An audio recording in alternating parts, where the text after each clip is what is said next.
Hey, my name is Miggy. I'm a designer advocate at Figma. And so the question was, what makes a good designer?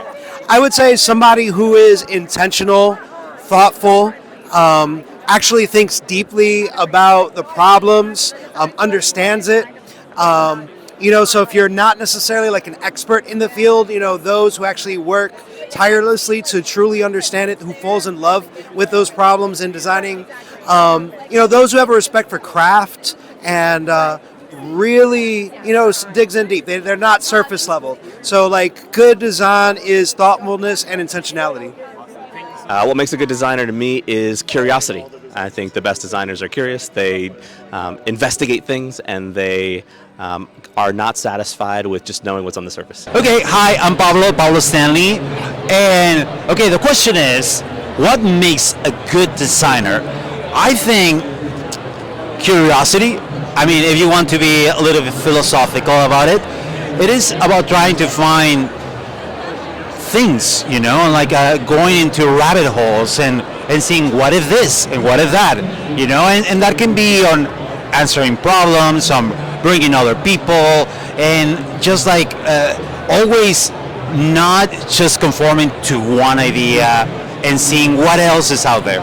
So I think that is one superpower that we can all just like harness as designers, or curiosity, and not be afraid of just like be weird with our curiosity too. So yeah.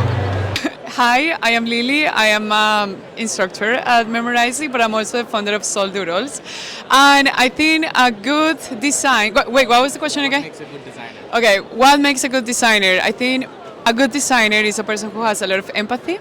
Is a person that always asks for the why. And I actually have a tattoo that says why. And is a person who really thinks in the future and ahead. Also, is a person who loves to collaborate. I think those are like the best skills to have. Yeah. My name is Jesse Showalter. I'm a designer, content creator. I think what makes a good designer is somebody who's curious and flexible. I think when you put those two things together, you get a little bit of magic there. You have to be curious. You have to ask why. You have to kind of like dig deeper. But at the same time, I think that you have to be willing to accept that maybe your assumptions and thoughts aren't right. And that's where you can kind of be flexible. And again, I think that's that magic moment where you go like, I'm just having fun now because I'm curious and flexible. So to me, that's what makes a good designer. Hi, I'm Sharon. I'm a full-time UX designer, and I'm also a content creator. I think a good designer is someone who really understands both design aspect, but also how it fits into the context of the business. So I definitely would recommend always being in alignment with your PMs, knowing the business constraints, and really to what greater purpose or is this trying to solve. So that's what I would say. So my name is Chris Beltran. I'm a VP product designer over at JPMC. Work with the fine gentleman behind the camera, John. Let me see. So what makes a good designer? I actually posted this on LinkedIn the other day. You got to have empathy. Empathy. So that's step one. And then step two, you got to have common sense. So if you don't have any of those, you probably got to brush up on one of the two. That's what I have for you. Howdy, I'm Grace. I run a buddy community called Design Buddies, the largest design community in the world. I'm also a content creator and startup founder. And I think what makes a good designer is someone who's willing to take feedback and share feedback as well. What's up, folks? My name is Jay. I host Sneak Peek, which gives you an inside look into the Figma files of top designers.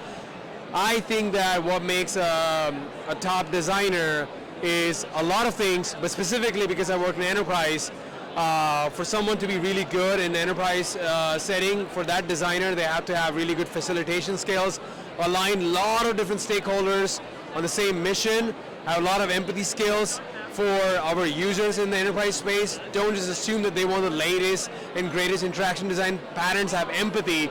Understand that they're used to a certain kind of pattern. Don't try to innovate if they're not asking you for it. So I think those things make someone a really good designer in the enterprise space. Thank you for watching. Hi, I'm Anna. I'm a designer advocate at Figma.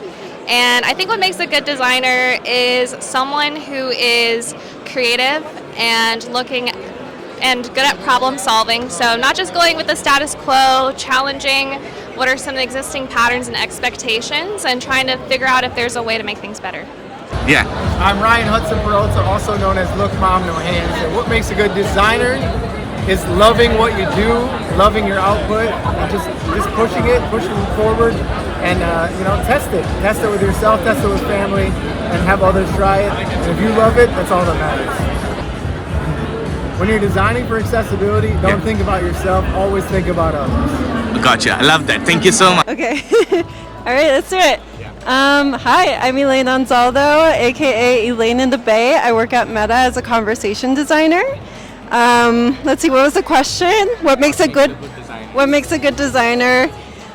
For me, it's all about being a devil's advocate and being able to view a solution from many different perspectives and really being able to even challenge your own assumptions about something that you might feel very personally connected to.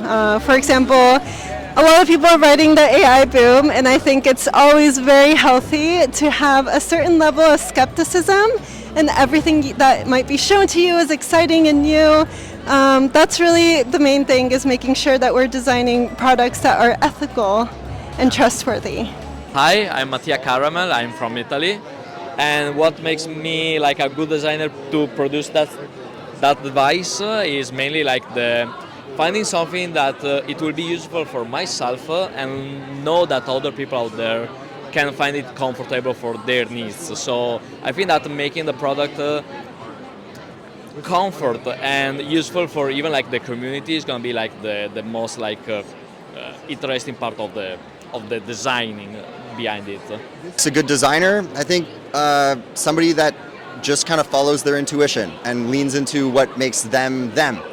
And that's exactly what Mattia did. So that was the prompt. Yeah. Hi, I'm Mattia Caramel, I'm from Italy, and what makes me like a good designer to produce that device is mainly like finding something that it will be useful for myself and know that other people out there can find it comfortable for their needs. So I think that making the product comfort and useful for even like the community is going to be like the most interesting part of the designing behind it. Yeah, awesome. Ability to get scrappy, to get emotional, and think outside of the box, even traditional methods and mediums. I think that's what makes a good designer. Awesome. Thank you. I think you gotta have really focus on the product vision. For me, I'm a startup designer, so I've always worked in startups. And I think there's a point where you have a good enough gut instinct, right? Where you could spend another 3 or 4 hours on it, but is it good enough to ship? And yes, fucking ship it. So I think that's the thing you gotta really learn to build, and you'll also be much more effective when you do that. So. Awesome, thank you so much. Hello, I'm Gemma, I'm a senior UX designer, and I think what was the question? What makes a good designer? What makes a good designer? I think empathy for people, that's really, really important. You have to understand other people's emotions and things like that, so you can design better for each other. I'm Tommy Gioco, and one of the most important things that designers can do to improve their craft is to understand the bets your company are placing. Oftentimes people say, hey, why are you making this decision? And if you don't understand the macro level bet your company is placing to win the market, it's much harder to justify why you're spending so much time on small decisions. There are 4 types of macro bets your company might make. Velocity, how quickly you're getting to market. Efficiency, how well you're dealing with waste. You can think of things like design systems. Accuracy, how accurate is your company in the bets they're making? Are they right more than they're wrong? And innovation, what are the things your company are doing that really differentiate themselves as a product? You should be able to identify 1 or 2 of those buckets of your company. And if you're not sure, then you need to start talking to stakeholders and product managers, and you can start to identify that answer. Good luck.